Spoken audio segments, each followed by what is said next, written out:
Olá pessoal, tudo bem? Este vídeo é uma iniciativa do Departamento de Fisiologia e Biofísica do Instituto de Ciências Biológicas da UFMG. Vamos falar sobre os métodos de depuração para estimar a função renal. Antes de iniciar o tema desse vídeo propriamente dito, temos que entender quais são as etapas de formação da urina nos rins. Nesse esquema está ilustrado um rim, em seguida um corte longitudinal para demonstrar a localização dos néfrons. É possível visualizar o glomérulo envolto pela cápsula de Bowman. Especificamente neste caso, trata-se de um néfron cortical e outro justamedular. Muito bem, agora vamos pegar apenas um néfron para entendermos os processos. Vamos inicialmente considerar que haja uma substância A que atravessa a cápsula de Bowman.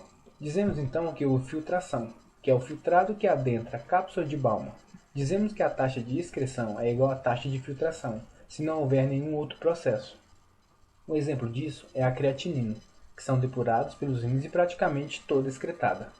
Agora vamos pensar em uma outra substância B, que também é livremente filtrada, porém houve secreção, que é o que ocorre com substâncias que são lançadas dos capilares peritubulares para o túbulo renal. A intensidade de excreção nesse caso é calculada como a intensidade de filtração mais a da secreção tubular. Isso ocorre, por exemplo, com eletrólitos corporais, como os íons sódio e cloreto. Para uma outra situação, consideramos uma substância C, que também é livremente filtrada, porém ocorre reabsorção, que é o transporte de uma substância presente no interior tubular para o sangue.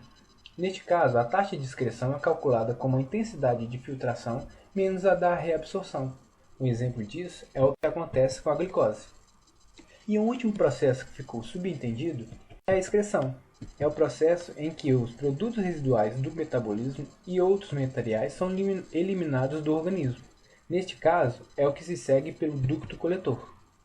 Agora que estamos familiarizados com esse processo, iremos falar um pouco sobre os métodos de depuração, que representam a forma útil de quantificar a eficiência com que os rins excretam várias substâncias. Importante lembrar que é um conceito abstrato, uma vez que não existe um volume único de plasma que seja completamente depurado de uma substância. Talvez você queira anotar, porque vamos entender um pouco sobre alguns conceitos e formulações. Podemos estimar a taxa de filtração glomerular TFG ou ritmo de filtração glomerular RFG por meio da depuração de uma substância dissolvida no plasma. Ou seja, usamos uma substância que é livremente filtrada, não é reabsorvida nem secretada. Em pesquisa, usa-se a inulina, porém considera-se a creatinina uma substância com características semelhantes. Neste caso, temos a concentração plasmática igual à concentração na urina. O outro conceito importante é o de clearance, que é o volume virtual de plasma que fica livre da substância em determinada unidade de tempo, que é o mesmo que depuração plasmática.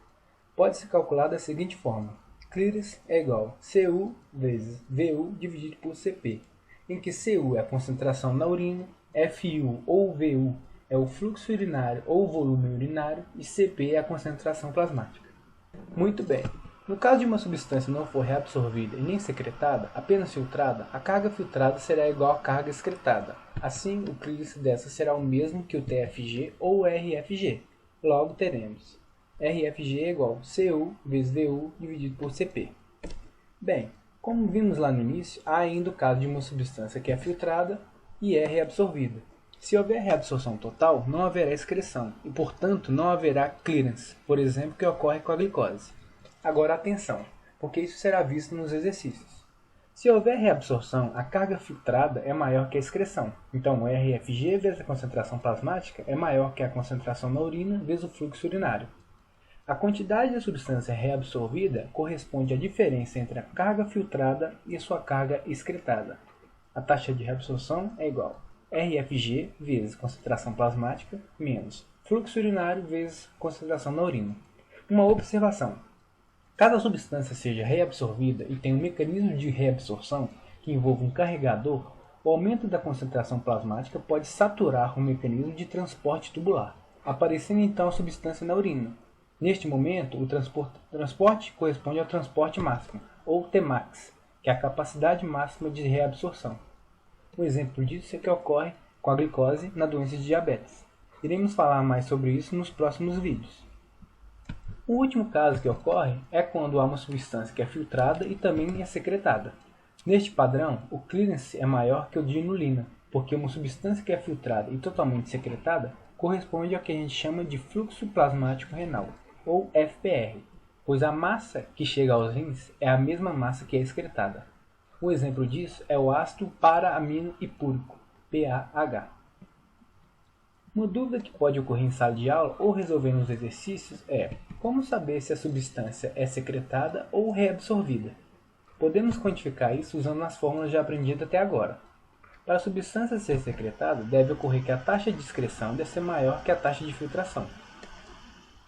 E para ocorrer reabsorção, a taxa de filtração deve ser maior do que a taxa de excreção. Assim temos. Muito bem, tentamos simplificar esse entendimento importante dos métodos para quantificar a função renal. Muito bem, finalizamos este vídeo. Espero que ele possa ter sido útil e ajudado a clarear um pouco sobre os temas abordados. Muito obrigado por assistir e até mais.